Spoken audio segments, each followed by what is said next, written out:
I want to remind people of a statement that was made by the chairman of the Shanghai Gold Exchange on May 15th, 2014. And he says the Shanghai Gold Exchange will change the current gold market with its consumed in the East but priced in the West arrangement. And when China has the right to speak in the international gold market, the true price of gold will be revealed. I believe we are on our way to that. I do believe truly that a lot of these countries are selling U.S. treasuries and buying gold in replacement and looking at it as an asset that has performed better and has no counterparty risk, no default risk, no sanctioning risk. And that's the big one, right? The economic sanctions imposed by the United States have led to an unexpected consequence: the erosion of the dollar's global predominance. Traditionally, the dollar has been the primary currency for international transactions, backed by the United States' economic strength and stability. However, these sanctions have prompted affected nations to seek alternatives, causing a shift away from reliance on the dollar. AndySchectman, CEO of Miles Franklin, underscores the inherent risks associated with U.S. foreign policy and the potential repercussions for the dollar's status. He points out the comparative advantages of gold over U.S. treasuries, citing the lack of sanction risk, counterparty liability, and default risk associated with the precious metal. As a result, countries facing U.S. sanctions are increasingly turning to gold as a safer asset for their international transactions. President Joe Biden's recent executive order, empowering the Treasury Secretary to sanction financial institutions aiding Russia's military-industrial complex, highlights the escalating tensions and the weaponization of the dollar. This move underscores the potential consequences for countries and entities that defy U.S. sanctions, further incentivizing them to diversify away from the dollar. U.S. Treasury Secretary Janet Yellen's statement regarding potential sanctions on Chinese banks and companies and Beijing's leadership if they assist Russia's armed forces in the Ukraine conflict fuels the fire.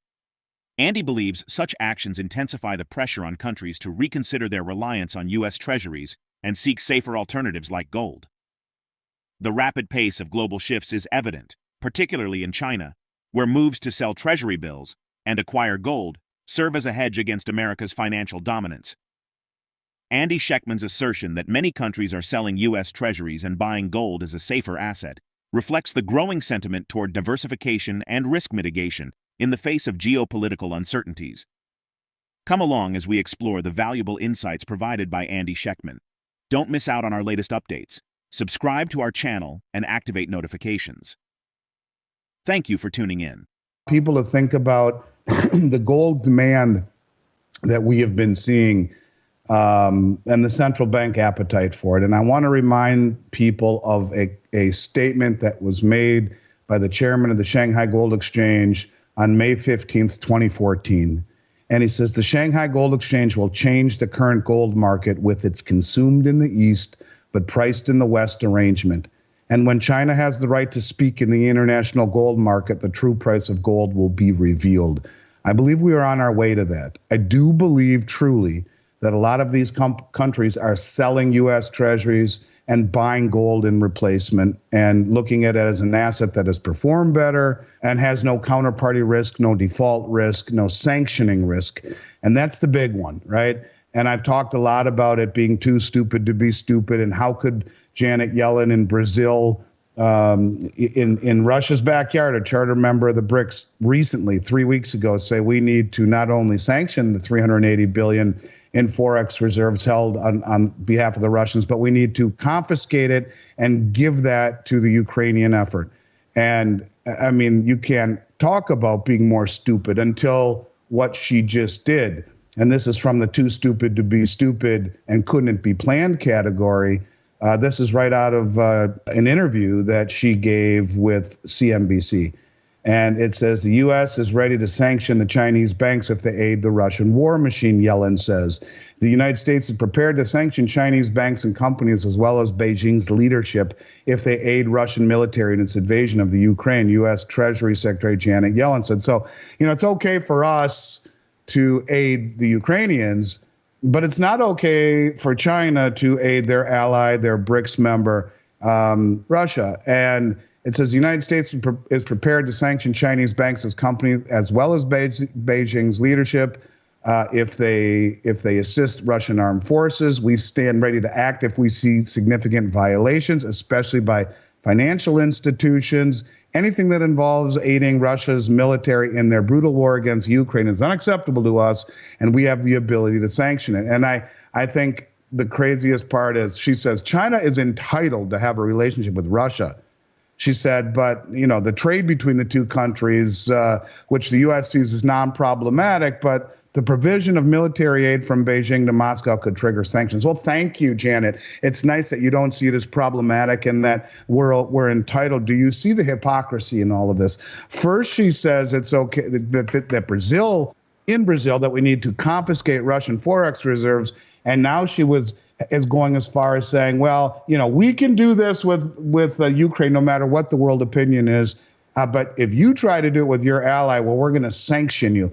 And that would be sanctions then on Russia, Iran, and China. And I mean, at what point does this just become ridiculous already? And when you talk about incentivizing these countries to dump bonds in favor of gold, this is just part and parcel exactly why they're doing it. And I just want people to take a step back and understand exactly what is happening here, that we are going around the globe and doing things entirely hypocritically and incentivizing all of these countries to dump dollars and to accumulate gold in replacement of the treasuries, which have no sanction risk, which have no counterparty liability, which have no default risk. When you go around saying you can do this, but you can't, repetitively over and over and over again, and are now doing it with 2/3 of the original five, or 3 of the original 5 members of BRICS. I should take that back. Iran's not one of the original members, but they're in there now. But to do it with Russia and to threaten to do it with China and to do it with Iran, it's just stupidity. And I just want people to know that the end of stupidity is it just keeps on going. China and Russia have embarked on a concerted effort to champion a multipolar world order, advocating for using local currencies instead of the US dollar in international transactions. Expressing discontent with what they view as illegal sanctions levied against them by the US, China, and Russia, have joined forces through BRICS to counteract these measures. Their joint objective is clear: to reshape the global governance landscape by mobilizing developing nations against the economic coercion tactics employed by the U.S. Andy highlights the contrasting dynamics between Ukraine's relationship with the U.S. and the alliance forged between China and Russia. He portrays Ukraine as beholden to Western influences, particularly NATO, emphasizing the shared vision of unity and cooperation between China and Russia. Taking concrete steps towards reducing dependence on the U.S. dollar, the BRICS bloc, under the leadership of China and Russia, has announced plans to develop a payment system based on blockchain technology. Andy's warning about the looming possibility of a significant withdrawal from the U.S. dollar and treasuries by nations feeling marginalized or compelled by U.S. policies is not unfounded. Let's get back to the interview. Truth of the matter is, you could argue that China and Russia are more real allies in many respects than the United States and Ukraine is. I mean, Ukraine seems like a puppet of the United States, and I think that Russia and China actually are allies in a much larger meaning of the word, much larger scope. They have a vision of unity and cooperation, whereas it just seems, if you're really being honest, that the Ukraine is a puppet of the West and of NATO, and it's wrong. And it's this type of hypocrisy, the same stuff we did in Iraq. It's only going to accelerate the demise of the world reserve status. And people don't understand. I think I use that phrase, little by little by little, then all at once. And the little by little takes so long, people dismiss it and they look past it and they think it's a nothing burger because it takes so long. Yet I look at it and I can't believe, because the media doesn't just do a poor job, they do no job of telling us what the little by little is, like this. But when the all at once happens, I think people will be shocked by how fast the all at once really happens. And that all at once would be all of these countries who have been continually bullied and backed into a corner say we're done taking the dollars and treasuries for our commodities, because you can say that it's okay for you to do this to the Ukraine or help the Ukraine, but we can't help our own allies. And if we do, people that we're united with and in a very large group with, but if we do, then we're sanctioned and we have our assets confiscated, we're done. And I think anyone in the other side would see this as being completely and totally legitimate and completely and totally logical and justified. And it's as if we can do all of these things with no consequences. And that's why I love Bill Holter's comment. Is it too stupid to be stupid, or is it planned? And it just seems to me like this is just from the too stupid to be stupid category. First Russia, first Iran, then Russia, and now China. You know, who's next? India, Brazil? I mean, I guess we'll find out. Most trade within BRICS is heavily focused on China, with efforts to shift away from the US dollar to the Chinese yuan. Under the Modi government, India has expressed concerns over what it sees as China's exploitation of BRICS for its own gain. This discontent led India to cease purchasing Russian oil in yuan and instead turn to US suppliers. Share your perspective in the comments below.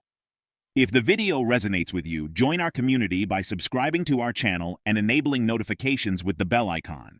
Thank you for being a part of our community.